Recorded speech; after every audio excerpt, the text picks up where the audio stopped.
روشنی والی راہوں کو آپ اختیار کرو گے.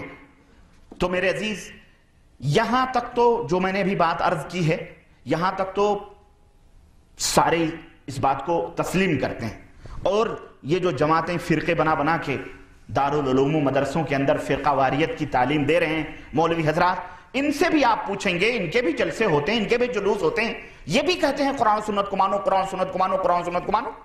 یہاں تک تو سب تسلیم کرتے ہیں کہ قرآن بھی برحق ہے, احادیث بھی برحق ہے, ہم سب مانتے ہیں, سب دعویٰ کرتے ہیں کہ ہم بھی قرآن مانتے ہیں, ہم بھی حدیث مانتے ہیں. لیکن سوال یہ پیدا ہوتا ہے کہ ہم جیسا ایک سادہ سودہ آدمی یہ سوچتا ہے کہ پھر اختلاف کیوں ہے کہ نہیں ہے؟ بھئی اب سب مانتے ہیں, سارے مولوی اس بات کے دعوے دار ہیں, تو کسی آپ کو کبھی توفیق ہوئی کہ مولوی صاحب سے پوچھیں کہ مولوی صاحب پھر اختلاف کیوں ہے؟ کیا بات ہے, اختلاف کی وجہ کیا ہے؟ میرے عزیز اس کی وجہ یہ ہے, میں بتاؤں آپ کو, اس کی وجہ یہ ہے کہ وہ اقرار تو کرتے ہیں مگر کے بعد موت ہے. ہاں, اس مگر کے بعد ہٹ دھرمی ہے, اس مگر کے بعد جہالت ہے, اس مگر کے بعد نادانی ہے, اور اس مگر کے بعد عقل و خرد کا ماتم ہے.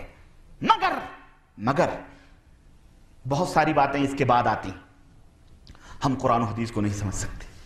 مگر یہ اتنے بڑے بڑے علماء نے ہمیں فرمایا ہے, مگر یہ امت کا اجماع ہے کہ یہ امام ہیں, مگر یہ اللہ کے بڑے ہی ان کی کتابیں اللہ کے رسول کے دربار میں پڑھی گئیں, اللہ کے نبی نے پسند فرمائی ہیں, مگر اس لیے مگر کے بعد یہ تمام ہے.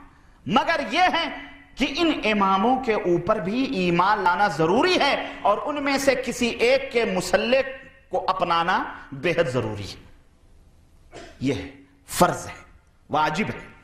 آئیے ذرا دو تین باتیں یہاں میں ٹھہر کر کے آپ کو بتلاتا چلوں. ان اماموں کے اوپر ایمان لانا, ان کی باتوں کے اوپر عمل کرنا, یہ ذرا سمجھنے کی چیز ہے. ان اماموں کی باتوں کے اوپر ایمان لانا یعنی ان کی جو رائے ہے, ان کا جو قیاس ہے, بھائی ظاہر قرآن کی بات تو مسلم ہے نا, احادیث کی بات بھی کیا ہے, مسلم. اب اس کے بعد تو قیاس ہے اور رائے ہے آدمی کی, ہے نا. تو ان اماموں کی جو رائے ہے, ان کا جو قیاس ہے, ان رائے اور قیاس پر چلنا یہ بھی ضروری ہے. لیکن ایک سوال یہ پیدا ہوتا ہے کہ بھئی ان اماموں کی رائے اور ان کی جو قیاس, ان کی جو سوچ اور سمجھ ہے, اس کے اوپر بھی چلنا ضروری ہے, یہ کس نے بتلایا؟ سوال ہے کہ نہیں بھئی, کس نے کہا کہ ان اماموں کی رائے اور ان کے قیاس پر عمل کرنا واجب ہے؟ یا کسی ایک کی رائے اور اس کے خیال اور اس کے قیاس کو ماننا, اس کے اوپر عمل کرنا ضروری ہے؟ اگر کوئی عمل نہیں کرے گا تو قرآن و حدیث پہ بھلے عمل کرے, وہ بد مذہب ہے, وہ بد دین ہے, وہ گمراہ ہے, وہ جہنمی ہے, وہ دوزخی ہے کہ نہیں؟ سوال ہے کس نے کہی یہ بات؟ اللہ نے فرمائی؟ لا. جواب ملے گا نہیں. جواب ملے گا نہیں. رسول اللہ صلی اللہ علیہ وسلم نے فرمائی؟ نہیں. کیوں؟ یہ بیچارے تو بہت, نبی صلی اللہ علیہ وسلم کے بعد یہ تمام سب کی پیداوار ہے نا. صحابہ نے فرمایا؟ نہیں. کسی تابعی نے یہ بات کہی؟ نہیں.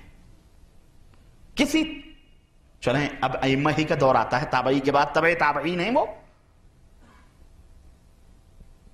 کسی امام نے یا خود ائمہ رحمہم اللہ, حضرت امام ابو حنیفہ رحمۃ اللہ علیہ, حضرت امام شافعی رحمۃ اللہ علیہ, حضرت امام مالک رحمۃ اللہ علیہ, حضرت امام احمد بن حنبل رحمۃ اللہ علیہ, کیا ان لوگوں میں سے کسی نے ایسی بات کہی ہے کہ لوگوں قرآن اور سنت کے اوپر عمل کر لینا ہی کافی نہیں ہے, بلکہ ہماری باتوں, ہماری جو قیاس ہے, ہماری جو رائے ہے, اس رائے کو ماننا بھی ضروری ہے, فرض ہے, ورنہ تم بددین ہوگے, جہنم میں جاؤ گے اور تمہارا ٹھکانہ دوزخ ہوگا. کیا ان ائمہ رحمہم اللہ نے فرمایا؟ ہاں, ہے نا. سوال یہ سمجھنے کی چیز ہے نا. میں سمجھتا ہوں واللہ تمام باتوں کا نچوڑ یہی ہے, اگر اس کو سمجھ گئے تو بات ہی ختم ہے, اگر نہیں سمجھے تو پھر گئے. بھائی اللہ نے, اللہ کی بات ماننی ہے, یہ ہم کو کیسے پتا چلا؟ یہ ہمیں خود اللہ نے بتلایا ہے اور اللہ کے حبیب حضرت محمد الرسول اللہ صلی اللہ علیہ وسلم نے بتلایا ہے کہ نہیں؟ کہ اللہ ایک ہے، اللہ کی بات کو مانو. ہمیں کیسے معلوم ہوا؟ یہ اللہ نے بتلایا ہے، اللہ نے خود بتلایا ہے کہ میری بات مانو، اور اللہ کے نبی نے بھی گواہی دی ہے، بتلایا کہ ان کی بات، اللہ کی بات کو مانو، اور یہ بھی بتلایا ہے کہ مانو گے تو جنت میں جاؤ گے، نہیں مانو گے تو یہ تو کنفرم ہے نا. اسی طرح سے خود رسول اللہ صلی اللہ علیہ وسلم کی جو باتیں ہیں، خود رسول کی باتوں کی ماننے کی گواہی اللہ نے بھی دی ہے، اور خود رسول اللہ صلی اللہ علیہ وسلم نے بھی فرمایا ہے کہ میری مانو گے تو جنت میں جاؤ گے، میری نہیں مانو گے تو جہنم میں جاؤ گے. اللہ رسول نے ایک دوسرے کی باتوں میں خود حکم دیا ہے، فرمایا ہے، اور آیات پڑھنے کی ضرورت نہیں ہے. چنانچہ چند آیتیں میں آپ کو بتلاؤں. اللہ رب العزت نے فرمایا اطیعوا اللہ واطیعوا الرسول، اے لوگو اللہ کی اطاعت کرو اور رسول کی اطاعت کرو.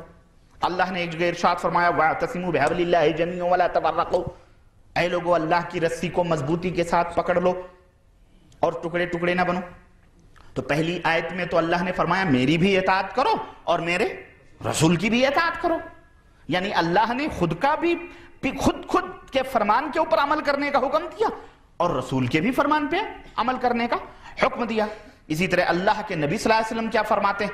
ظاہر ہے وہ تو آئے ہی تھے اللہ کا پیغام سنانے کے لیے، تو جو یہ پیغام لا رہا ہے وہ خود گواہی دے رہا ہے اے میری امت کے لوگوں اللہ کی اطاعت اور پیروی کرو، اللہ کی فرما برداری کرو. تو نبی کیا فرما رہے ہیں؟ نبی کہہ رہے ہیں من احب سنتی فقد احبنی کان معی فی الجنہ، جو میری حدیثوں کو، میری سنتوں سے محبت کرتا ہے، جو میری سنتوں سے پیار کرے گا، تو در حقیقت اس نے میری سنتوں سے پیار کیا ہے، تو اس نے در حقیقت مجھ سے پیار کیا ہے.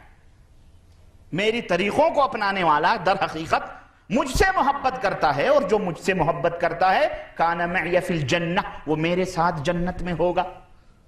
ہے کہ نہیں؟ وہ میرے ساتھ جنت میں ہوگا. اللہ کے نبی صلی اللہ علیہ وسلم نے فرمایا من اطاعنی دخل الجنہ ومن ابا، قیل ومن ابا یا رسول اللہ. اللہ کے نبی نے فرمایا کہ جس نے میری اطاعت کی وہ جنت میں جائے گا.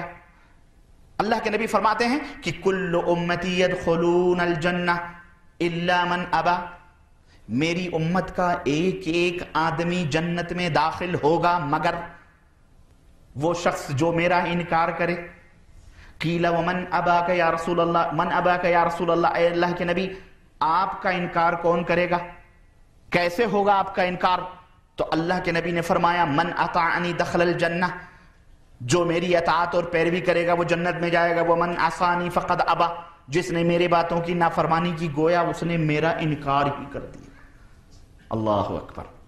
دیکھیں یہ باتیں میں بطور استشہاد بتا رہا ہوں، ورنہ میں سمجھتا ہوں کہ امت کو ان باتوں کی ضرورت نہیں. الحمدللہ یا تو بعض ہوں گے بیچارے ان کو پتہ نہیں ہوگا کہ نبی کریم صلی اللہ علیہ وسلم کی باتوں کے اوپر عمل کرنے کی کیا فضیلت ہے، اور بعض تو ہمارے بہت سارے اخوان، بھٹکل کے بہت سارے اخوان نے مجھ سے سوال کیا، اور مجھے یاد ہے پچھلے 4-5 مہینہ پہلے انہوں نے مجھ سے کہا کہ مولانا یہ جو امام ابو حنیفہ رحمۃ اللہ علیہ، امام مالک، امام شافعی، یہ تو نبی صلی اللہ علیہ وسلم کے زمانے میں تھے کہ تھے نا، یہ تو اللہ کے نبی کے ساتھ رہتے تھے نا، واللہ بتا. ارے میں نے کہا یار آپ کہا اللہ کی قسم بتلا رہا ہوں مجھے اس کا پتہ نہیں تھا. واقعی آج بہت سارے ہمارے اخوان ہیں، بہت سارے ہمارے بھائی ہیں، ان کو اسلام کے بارے میں کچھ پتہ نہیں ہے، لیکن انہیں یہ ضرور پتہ ہے کہ میں حنفی ہوں. ہاں، انہیں قرآن کے بارے میں کچھ نہیں معلوم، انہیں احادیث کے معلوم. جیسے ہمارے ہاں یہ پتہ ہے سب کو کہ میں وہابی نہیں ہوں، ایسے یہ بھی پتہ ہے کہ میں حنفی ہوں. واللہ بتا رہا ہوں. مولویوں نے انہیں نماز کا طریقہ نہیں بتایا، وضو کا سلیقہ کچھ نہیں بتلایا، اور جو بتلایا بھی وہ کتابیں لکھی. کیا؟ حنفی نماز کا طریقہ، شافعی نماز کا طریقہ ہے نا. آج اس طرح کی کتابیں لکھی گئیں. سچی نماز. ہم نے کہا تو پھر اس کا مطلب یہ ہے کہ اس کا ایمان بھی حنفی ایمان ہوگا. اور کسی نے دل جلے نے کسی سے کہہ بھی دیا کہ حضرت آپ کی نماز جب حنفی نماز ہے تو یہ داڑھی کون سی ہے؟ حنفی ہے کہ شافعی والی کون سی داڑھی ہے؟ وہ غصہ ہو گئے، کہنے لگے آپ کیا کر رہے ہیں؟ کہنے لگے بھائی آپ نے جب فرض نماز بانٹ لیا تو پھر داڑھی بھی آپ کی کیا نام رکھے ہیں آپ اس کا؟ جب آپ خود بھی حنفی، تو اس کا مطلب آپ کی داڑھی بھی حنفی والی ہے، حنفی ہے. غرض اس طرح کا ہمارے ہاں تصور دیا گیا میرے عزیز میرے بھائی کہ لوگوں کو یہ پتہ نہیں ہے لیکن یہ ضرور معلوم ہے کہ وہ حنفی ہیں، اور وہ یہ سوچتے ہیں کہ یہ جو حنفی شافعی مالک یہ قرآن اور حقیقت میں قرآن اور حدیث ہی ہے، بس اسی کو پکڑ لو نجات ہو جائے گی۔ اللہ کی قسم بتلا رہا، عوام بیچارے عوام، ان کو یہی شعور دیا گیا، انہیں بتلایا گیا یہ دائرہ ہے، اس دائرے سے، اور اللہ اکبر میں آپ کو بتاؤں گا یہاں تک تشدد کیا گیا اور فقہ کی کتابوں میں لکھا گیا کہ اگر کوئی حنفی حنفیت کو چھوڑ کر شافعیت اختیار کرتا ہے تو اس کے اوپر سرے بازار درے لگائے جائیں گے، ایسے ہی درے جیسے ایک مرتد کو درے لگتے ہیں، اور لگایا گیا قاضی نے حکم دیا لگاؤ اس کو، کیوں اس نے آمین کہی، کیوں اس نے رفع دین کیا؟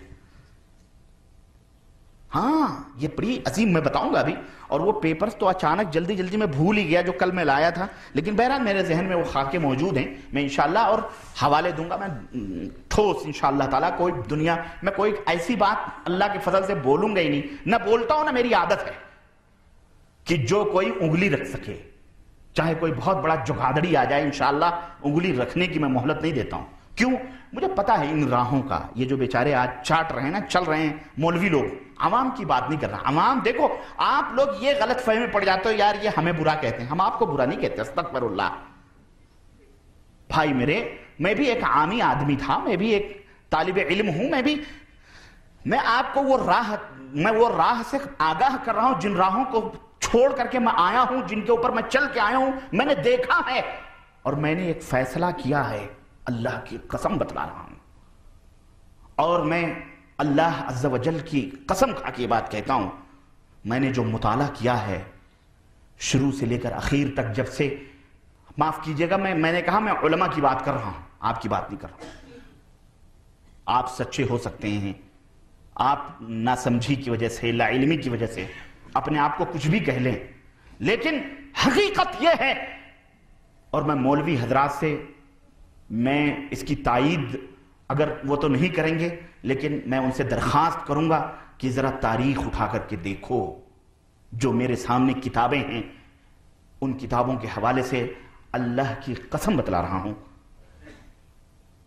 میں نے شیعوں کو بھی اتنا جھوٹا نہیں دیکھا ہے جتنا میں نے ان حنفی مولویوں کو جھوٹا دیکھا ہے، اللہ کی قسم بتلا رہا ہوں۔ میں اس نتیجے پر پہنچا ہوں کہ اگر کسی کو کذاب یا جھوٹا کہنا ہو تو اسے یہ نہ کہو تو جھوٹا ہے، اسے کہہ دو تم حنفی ہو کیا، اللہ کی قسم بتلا رہا۔ اس قدر جھوٹ اور اس طرح آنکھوں میں دھول جھونکتے ہیں کہ ابھی میں بتاؤں گا دلائل ہیں، کوئی فالتو کچی گولیاں ربانی نہیں کھیلتا ہے، اللہ کا فضل ہے، پورا ثبوت ہے، اور اس کے باوجود بھی اگر عام لوگ آپ لوگ نہ سمجھو اور پھر وہی مولویوں کے نعرے لگاؤ تو بات الگ ہے، پھر تو یہ تو انصاف تو نہ ہوا نا۔ آج میں کچھ باتیں ایسی بھی کروں گا کہ میں وہ آپ کی عدالت میں وہ باتیں چھوڑوں گا، آپ خود فیصلہ کر لو، مجھے فیصلہ کرنے کی ضرورت نہیں، آپ خود فیصلہ کرو آپ کہاں جا رہے ہو۔